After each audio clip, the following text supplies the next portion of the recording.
Tervist, mina olen Mait ja räägin teile siis täna, kuidas me arhitektuuris elame, et kes on tuttavam Kultuurkapitali ajalooga, teab, et tegelikult algselt, kui Kultuurkapital loodi, et siis sellist asja nagu arhitektuuri sihtkapital ei olnud, aga see muidugi ei tähenda seda, et Kulka pole ajalooliselt nagu arhitektuuriga tegelenud, et kahtlemata sellest varasemast perioodist nagu kõige olulisem asi, ehk siis kuhu arhitektuuri Kulka raha pandi, oli meie kunstihoone, et mis 34. aastal valmis sai ja on kindlasti Eesti kultuurile, kunstielule ja rahvale olnud väga oluline maja. Ja tänasel päeval, kus meil on jällegi, eks ole, see üks kultuuriehitiste voor lõppemas siin ja on arutluse all olnud ja juba tegelikult ära otsustatud ka, et mis need järgmised asjad siis on, mis lähevad Kultuurkapitali raha eest ehitusse, et seal muidugi Kulka enda positsioon on selline pigem nõuandev, eks ole, et nõukogu käest küsiti arvamust, aga tegelikult otsustas ju ikkagi Riigikogu, et siia lihtsalt ma hästi neid tekste näete lugeda siin selles kooti šriftis, et siin on siis 33. aastast ajalehest selline korikarikatuur, et seal on siis, et kunstnikude vaatevinkel, kunstihoone müürid aina kerkivad, saame toreda lossi ja siis, et vaeste maja oleks meile vajalikum. Et selline kunstnikud kui kirikurotid, selline ju seisukoht on ju tihtipeale ka tänasel päeval. Ja kunstipoliitika tulemused, see on siis juba 34, kui septembris avati kunstihoone, et Tallinnas on uhke kunstihoone, kunstnikud on aga sunnitud otsima peavarju laias maailmas. Ja viimaseks siia lihtsalt hommikul otsisin natukene vanadest ajalehtedest, see on siis nüüd kellegi kodanike mammi ja papi omavaheline vestlus, et Kae kunstisaksu, kus on teised omale palee üles löönud ja üks sihende saks on mulle 6 kuu üürivõlgu. Et kõik, kes me siin niimoodi kultuurivaldkonnas tegutseme, et eks me ju teame, et mis need stereotüübid ja sellised eelarvamused tihtipeale on nende erinevate sektorite kohta, et kas on ikka vaja ja nii edasi ja nii edasi. Et kui nüüd täpsemalt seda arhitektuuri sihtkapitali elu vaadata, et siis ma panin kõigepealt see sama pirukas, mis meil kõigil siin on, eks ole, ja siis täpsemalt räägiks, et mis need asjad on siis, kuhu seda eelmisel aastal oli see siis 1,24,5 miljonit eurot, mis läks jagamisele, et arhitektuur siis lihtsalt teadmiseks on nendest sihtkapitalidest kõige väiksem, et kui meil on 8 sihtkapitali, sport, kehakultuur tuleb nagu eraldi arvutusmehhanismiga, aga siis olemasoleva 7 vahel siis jaguneb see niimoodi, et arhitektuuril on sealt siis 100% 10,4 ja tegelikult siis suuruselt või väiksuselt järgmine ongi kirjandus, millest me siin eelnõu kuulsime, et see on 12,5 ja teistel on siis liba suuremad. Ja nii nagu ka Maarja kirjanduse puhul ütles, et mis on nagu audit ka meile, pani siin nii-öelda pahaks otseselt, aga küsis, et mis põhjusel see siis on nii, et te näete, et tegevustoetused on siit nagu 31,4% olnud.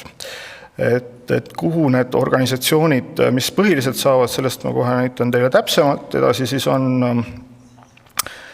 näituste korraldamine 18,9%, ürituste korraldamine 15,9%, trükised 13,4%,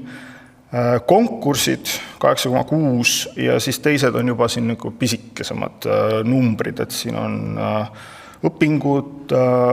arhitektuurifilm, juubelitoetused, sõidud ja igasugused muud projektid. Et selles mõttes see arhitektuurivaldkonna on vähe erinev, kuna arhitektid, kes tegelikult, siia muidugi kuuluvad ka disainerid ja arhitektuuri uurijad, aga laias laastus ütleme siis arhitektid, et kui oli meil siin see eelmine aasta need eristipendiumid, et mis olid väga olulised näiteks teistes sihtkapitalides, kus siis tõesti see asi, elu oli ju lukus, eks ole, muusikas, teatris, nagu Marju ütles, et vähem võib-olla kirjanduses,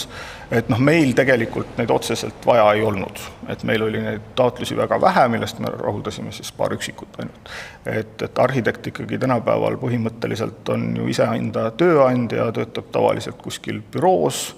ja tegelikult tänaste tehniliste võimeluste juures on võimalik kaugtööd teha, et selles mõttes, et võeti lihtsalt arvutit. Oligi nii, et arhitektuuribürood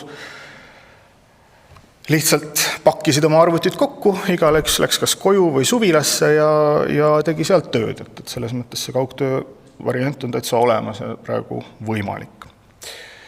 Ja kui siin nüüd ka sihtkapitali eesmärgid on välja kirjutatud, et mida me siis toetame, arhitektuuri, sisearhitektuuri, urbanistikat, disaini, arhitektuuri ajalugu ja teooriat, maastikuarhitektuuri, arhitektuuripärandi kaitsmist ja teisi sidusvaldkondi. Et siin on neid asju päris palju, ja ikkagi seal on nagu selliseid seoseid omavahel, et mis võib-olla ka just see mingisugune teadmine, et kus mis on, et kuna see valdkond on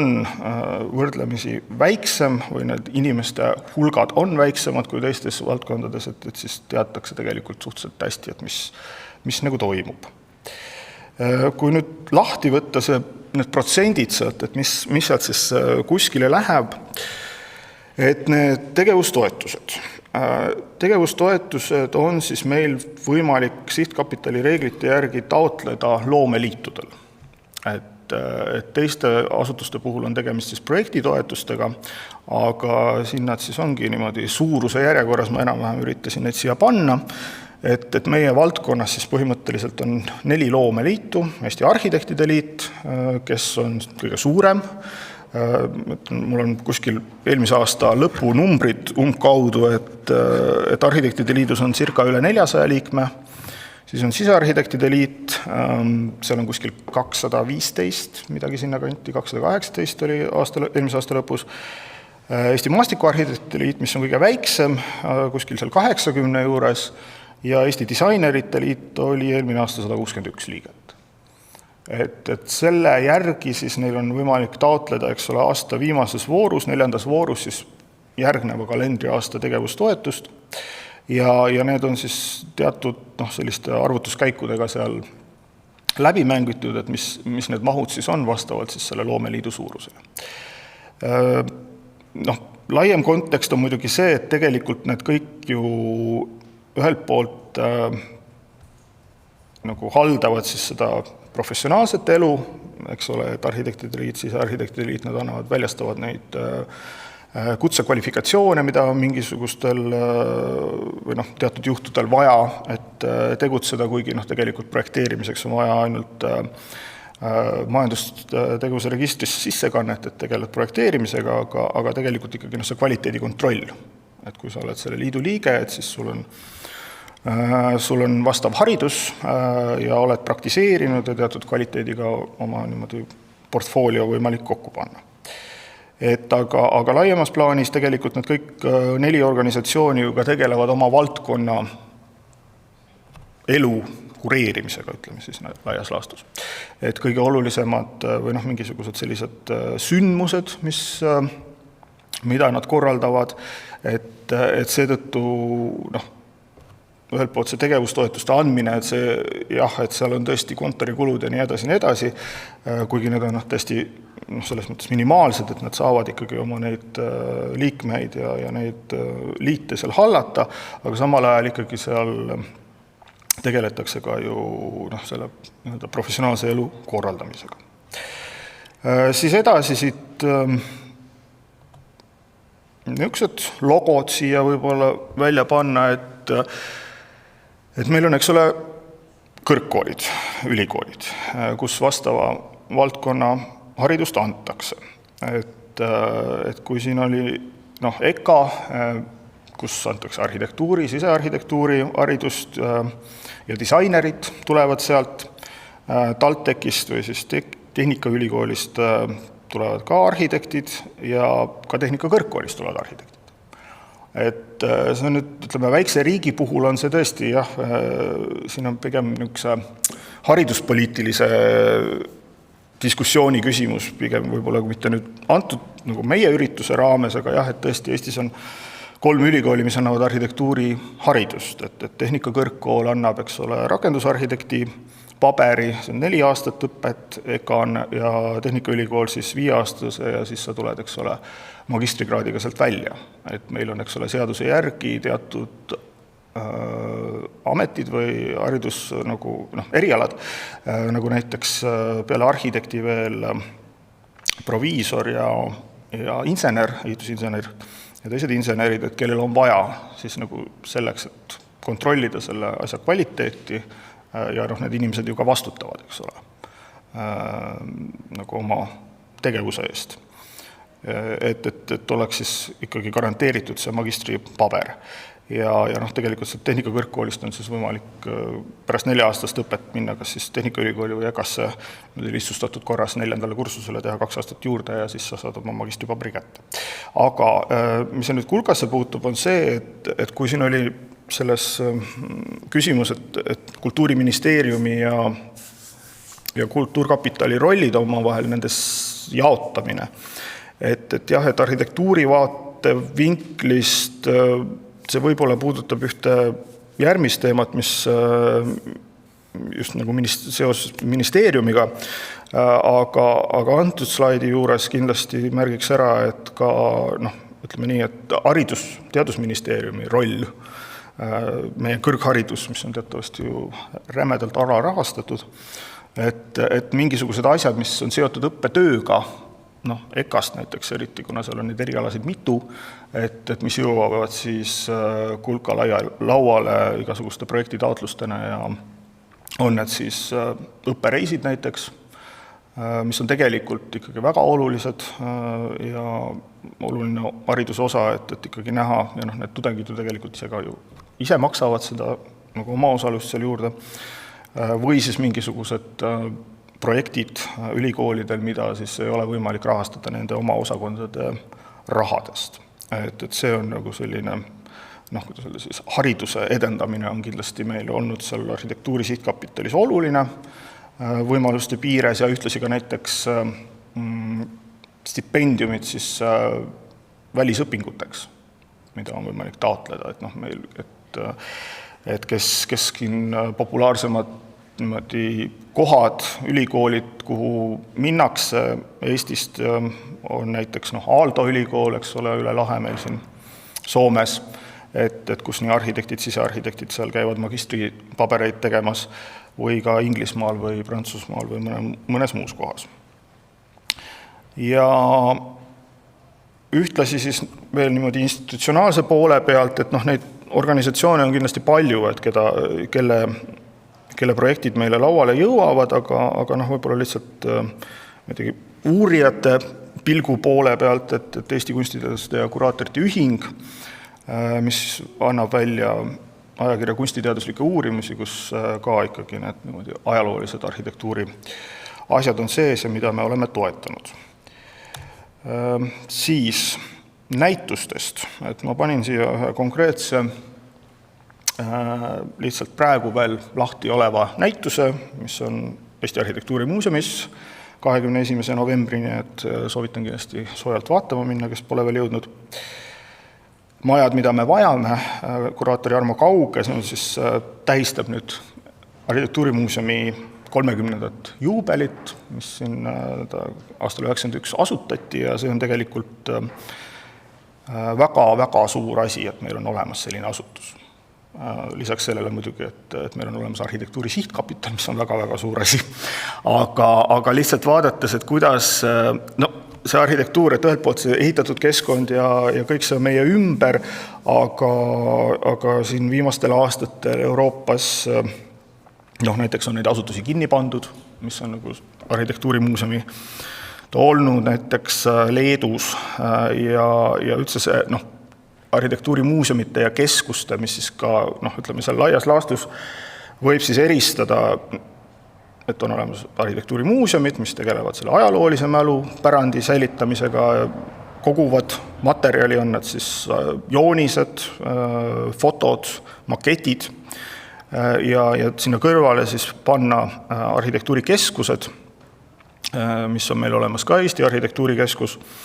et mis tegelevad siis kaasaegse arhitektuurielu korraldamise ja siis erinevate muude ülesannetega. Et nad ei ole kuskil väga suured, isegi ütleme, riikides, kus on väga kvaliteetne läbi 20. sajandi olnud arhitektuurielu, kus on ülikuulsad arhitektid, aga need tingimused, kus elatakse, on ikka väga napid ja vahendid väga piiratud, et jällegi ei ole vaja kaugele minna. Helsingisse, Soome arhitektuurimuuseum, eks ole, kõik teate ju maailmakuulsaid Soome arhitekti eesotsas Alvar Aaltoga, aga siiamaani elavad nad ühes suhteliselt väikses linnamajakeses seal, et kus neil on superkogud ja ootavad nüüd pikki silmi, et saaks koos disainimuuseumiga uue maja endale. Et seetõttu see Soolaladu, kus siis aastast 1996 nüüd ollakse ja enne kui kunstimuuseum valmis sai ja seal esimesel korrusel siis oma kaasaegse moodsakunsti näituseid korraldas, et see on tõesti, see on Tallinna kesklinnas, see on ütlemata nagu ruumiressursina ruumiga tegelevale asutusele ikka super, et paljud, kes on käinud välismaalt, vaatavad, et oi, et Soolala suur saal, kus see pilt on tehtud, eks ole, te kõik teate neid punaseid talasid seal, et see on 500 ruutmeetrit,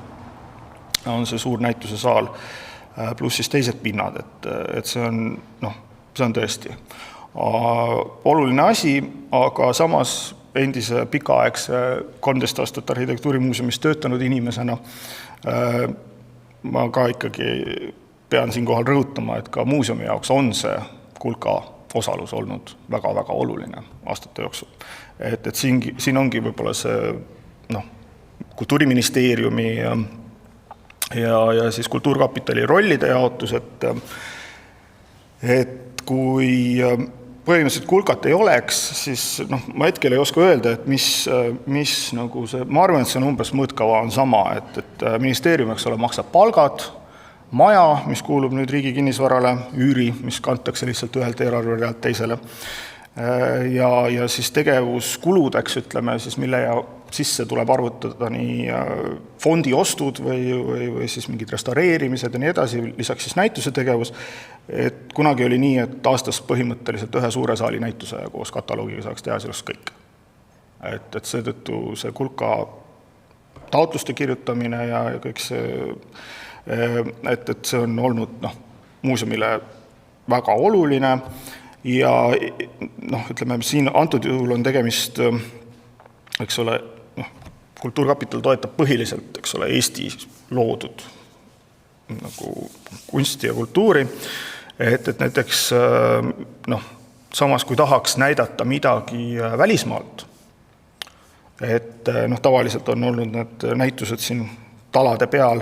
üleval galerii peal, need niisugused väiksemad, et suuri välisnäitusi suures saalis oli suhteliselt harva, et siis jah, ka Kultuurkapital toetab, aga need eelarved on tõesti väga minimaalsed, et see on ikkagi läinud tavaliselt isiklikud kontaktid saatkondadega, teiste samasuguste sarnaste asutustega Euroopast, et see on lihtsalt, mõnikord on lihtsalt pime õnn ja juhus, kuidas kvaliteetsed välisnäitused meile jõuavad. Ja see on ka arusaadav, et tegelikult ikkagi tuleb ju toetada seda kohalikku loomingut, aga võib-olla kui ministeeriumi toetus oleks suurem, siis saaks ka panustada sellesse, et suuremad, uhkemad välisnäitused jõuaks siia. Lihtsalt samast näituselt, seal on siis 16 arhitekti, kas indiviidina või siis seltskonnad, arhitektid, osaliselt ka disainerid, et selle muuseumi juubeliks, siis 30. juubeliks loodi spetsiaalselt selle näituse jaoks siis need teosed, mis siis tulevikku ette näevad, nii nagu see näituse pealkiriga ütleb, aga tihtipeale on need ka sellised iroonilises võtmes, et ma ei tea, kui hästi vist ei näe praegu, aga lihtsalt üks näide, et tegelikult Kadarik Tüüri arhitektid, mis on Eesti üks edukamaid arhitektuuribüroosid, eesotsas siis Ott Kadariku Mihkel Tüüriga, aga kuna neile ka meeldib niimoodi huumorit teha, siis nad on võtnud selle sama Tammsaare pargi, mis on tegelikult nende enda projekt ja see paviljon, mis seal kõrval on, mis nüüd mõnda aega tagasi valmis sai ja siis selle näituse jaoks nad siis niimoodi visionäärisid sinna pargi alla sellise prügitempli, et kaasaegses maailmas, kus see on siis korrused, mis lähevad sinna Tammsaare pargi alla, et meie sellises ultratarbimisühiskonna maailmas, et selleks, et siis prügist lahti saamine, mitte ainult sorteerimine, aga sellel on ka rituaalne väärtus sinna pandud, et inimesed viivad oma prügi sinna ja siis seal on prügipreestrid, kes siis haldavad seda, see kõik paigutatakse ära, et kõik see, mida hetkel ei ole võimalik taaskasutada või ümber töödelda, et siis on võimalik kuidagi tulevikus äkki ja inimene siis selle prügi sinna siis niimoodi pühalikult ladustab ja kuna ta on puhastunud, siis ta saab minna kõrvale Viru keskusesse ja uued teksad endale osta. Või siis näiteks meie korüfee Leonhard Laapini arhitektoon, mis on muuseumi ees, võib-olla olete näinud, kes pole veel näituselegi jõudnud, et siin on siis betoonist arhitektoon, et selline maamärk. Ja siin on kohal võib-olla tasub ära mainida, et kui mõeldakse, et arhitektuur, et see on ehitusega lähedalt seotud, on ju, et seal on ju raha küll. No tegelikult ei ole nii, sellepärast, et nendest ehitusfirmadelt ja igasugustelt materjalitootjatelt 10 ja küünega nagu heal juhul natukene saad mingi suurema olulisema projekti jaoks, aga pärast, see on tõesti, ei ole, et majad maksavad miljoneid, aga ärimehel või arendajal on võib-olla isegi raske paar tuhat eurot mõne sellise projekti jaoks anda. Korraks, Mait, segan vahele, et meil teised sihtkapitalid jõuaks ka, et ma hea meelega tooks tagasi su sellesse kulka sihtkapitalide teemasse korraks. Ja kuna teil on hästi suur ühisosa disainiga ja ma tean, et disaini sihtkapitali on soovitud ka luua, et äkki sa saad anda väikse sisendi, et kuidas arhitektuuri sihtkapital sellele vaatab ja kuidas see disaini teema teil praegu käsitletud on, kas saab piisava rahastuse või pigem selle kauni arhitektuuri kõrvalt siin oleks ikkagi vaja eraldi täitsa sihtkapitali. Okei, ma panen siis mõned slaidid edasi siin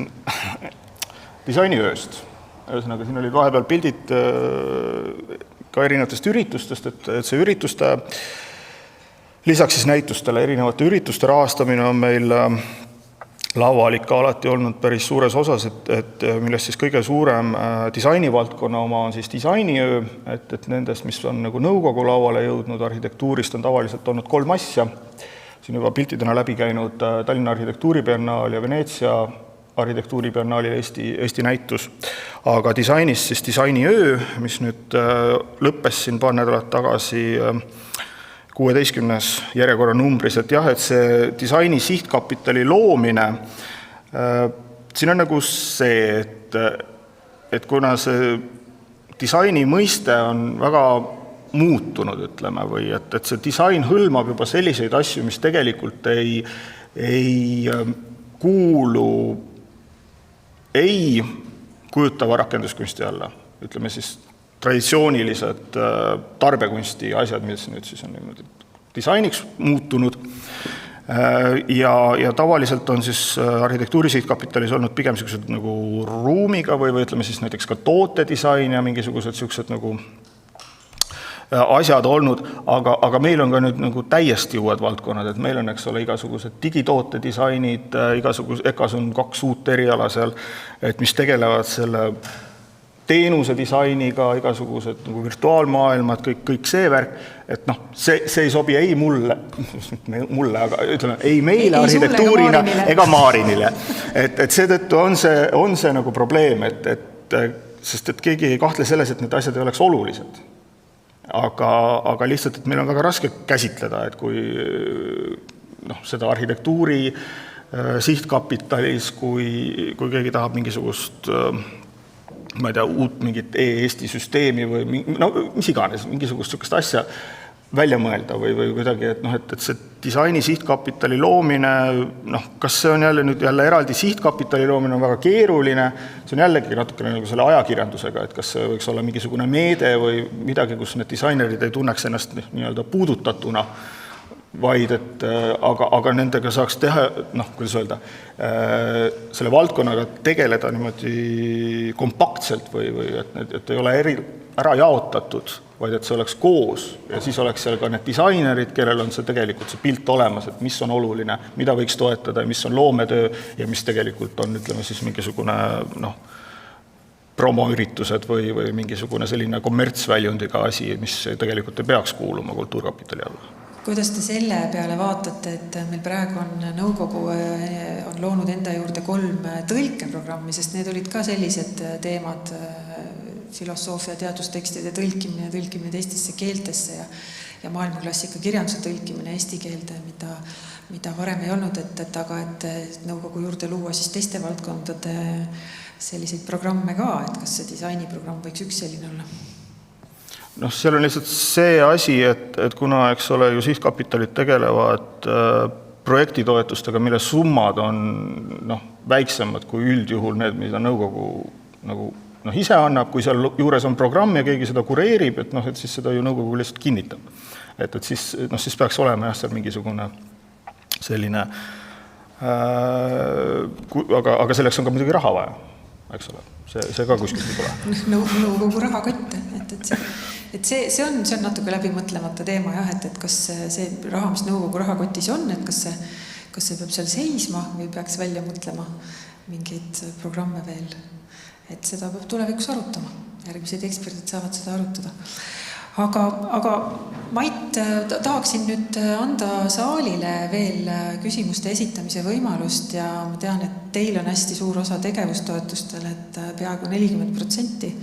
Siin oli küll 31, aga sinna lähevad osad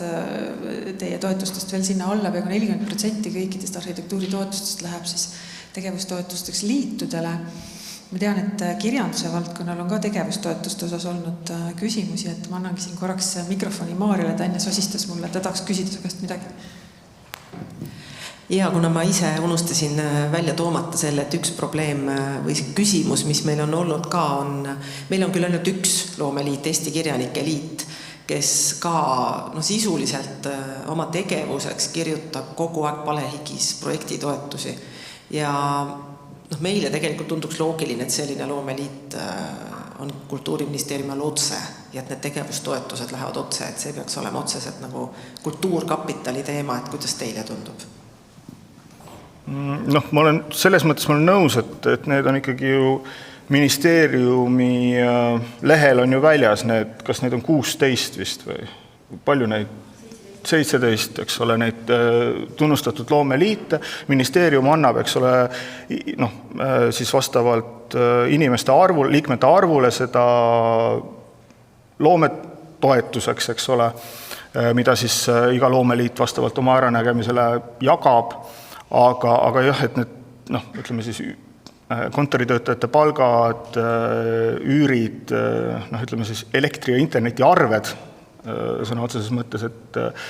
et kui hetkel ta nii on, jah, aga see, et selle võrra muidugi siis toetada otseselt mingisugust loomingut või midagi, mingisuguseid asju, et kas või näiteks siin meil on väga oluline kindlasti, et kui meie ei toetaks või sihtkapital ei toetaks trükiste ilmumist, siis arhitektuuris ütleme, teaduslikku trükiste ilmuks või kataloogid, asjad, ütleme siin akadeemilised väljaanded, nagu see Eesti linnaehituse esimene osa ajalugu, millest praegu teine ilmub või seal on ka arhitektuuriajakiri Maja, mis on väga suure, igakordse 4 korda aastas saab suurema summa, et siis jah, oleks kindlasti võimalik midagi muud teha, aga ma ütlen, et meie see elu on selles mõttes, ma ütlen ausalt, et alati võiks olla parem, aga lihtsalt teades seda, et kuidas osades sihtkapitalides on see olukorrad ikka olnud väga palju kriitilisemad. Et meil on olnud niisugune stabiilne, sest et see valdkond on väiksem, küll see stabiilsus on selles mõttes, et kui parematel aegadel sai nagu potti kogutud natukene ja me oleme ikka üsna kriitilised, et mida me toetame. Aga näiteks eelviimases või üle-eelmises jaotuses see pott läks nagu sellepärast, et me kõik teame, mismoodi meil majanduse praegu tegutseb, eks ole, et kui seda potti poleks olnud, siis oleks nagu pillid kotti panna. Aitäh ja meil on veel küsimusi. See ei ole tegelikult küsimus, vaid kiire kommentaar, mis tuli seda juttu kuulates ikkagi sellest eraldi disainikapitalist või eraldi programmist, et äkki te tahaksite olla hoopis arhitektuuri ja disainikapital. Et Maarin Ektermann räägib, et näiteks Kultuuriministeeriumis on ka ju nende kahe valdkonna peale üks nõunik. Äkki te tahaksite hakata selliseks nagu rohkem ametlikult disainikapitaliks? No, vabandust, ma annan ka siin kõrvale oma kaaskapitalistile. Nii, mina olen Kaire Rannik ja minu kanda on olnud siis kujutavas ja rakenduskunstis selle nii-öelda disaini osa elus hoidmine, kaitsmine või võtke, kuidas tahate. Aga et mis tähendab, et meil on disainiga raske, et kui ta on olemas nagu teie sihtkapitalis, et te tegelikult nagu toetate, et kuidas saab olla raske. Et siis tuleb need asjad endale selgeks teha või leida need eksperdid või mis selle väite nagu taga oli, et praegu natuke see disain käibki nagu ühest kapitalist teise, keegi ei viitsi nende uute suundadega ennast kurssi viia, et äkki oleks aeg? Ei, no tähendab, see väide oli selles, et me oleme aru saanud, et ka teil on raske. Selles mõttes, et kui oleks nagu, on ta siis eraldi sihtkapital või on ta mingisugune muu võti, kuidas see nagu lahti arutada, et need asjad tuleks nagu kokku tõsta. Et kas kõik need erinevad valdkonnad, mida tänapäeval kannavad siis seda disaini nime, et lihtsalt ütleme siis nii, et meil seal arhitektuuris on et jah, et ta on seal küll kirjas, aga me ei saa nagu arhitektuuri sihtkapitali nime all mingit digitoote disaini hakata toetama. Et kui nüüd küsimus on nimetuses, et kas me muudame ära seal, eks ole, arhitektuuri ja disaini sihtkapital, siis Kertu oskab ilmselt sellele kõige paremini vastada, selleks on ka vaja seadust muuta. Sest et, ja siis disain sinna kuidagi niimoodi paremini sisse kirjutada, eks ole, et eesmärkidest ta meil muidugi on, jah, ja aga et isegi siis, kui see seadus tuleb lahti, või kõik need seadused tuleb lahti võtta. Piisab ühest. No jah, aga ma mõtlen, et siis ei ole enam vahet, et kas me täiendame seda arhitektuuri sihtkapitali nagu disaini poolega seal nimetuses või tegelikult looksime uue. Võt selle seaduse lahtivõtmine selles küsimuses, et sinna nimetusi juurde panna, siis tuleb see arhitektuuri, või see, vabandust, arhitektuur on juba sees, aga ajakirjanduse sihtkapitali mõte kindlasti tõusetub. Ja need muud ka, et seda on nähtud ohuna. Aga ega see ei tähenda, et selle pärast peab igavesti seadust kinni hoidma. Kui on tarvidus, siis tuleb see läbi rääkida. Aga Mait, me väga täname sind, et me oleme nüüd sinu aja ise täis rääkinud. Ei, kõik on. Suur tänu.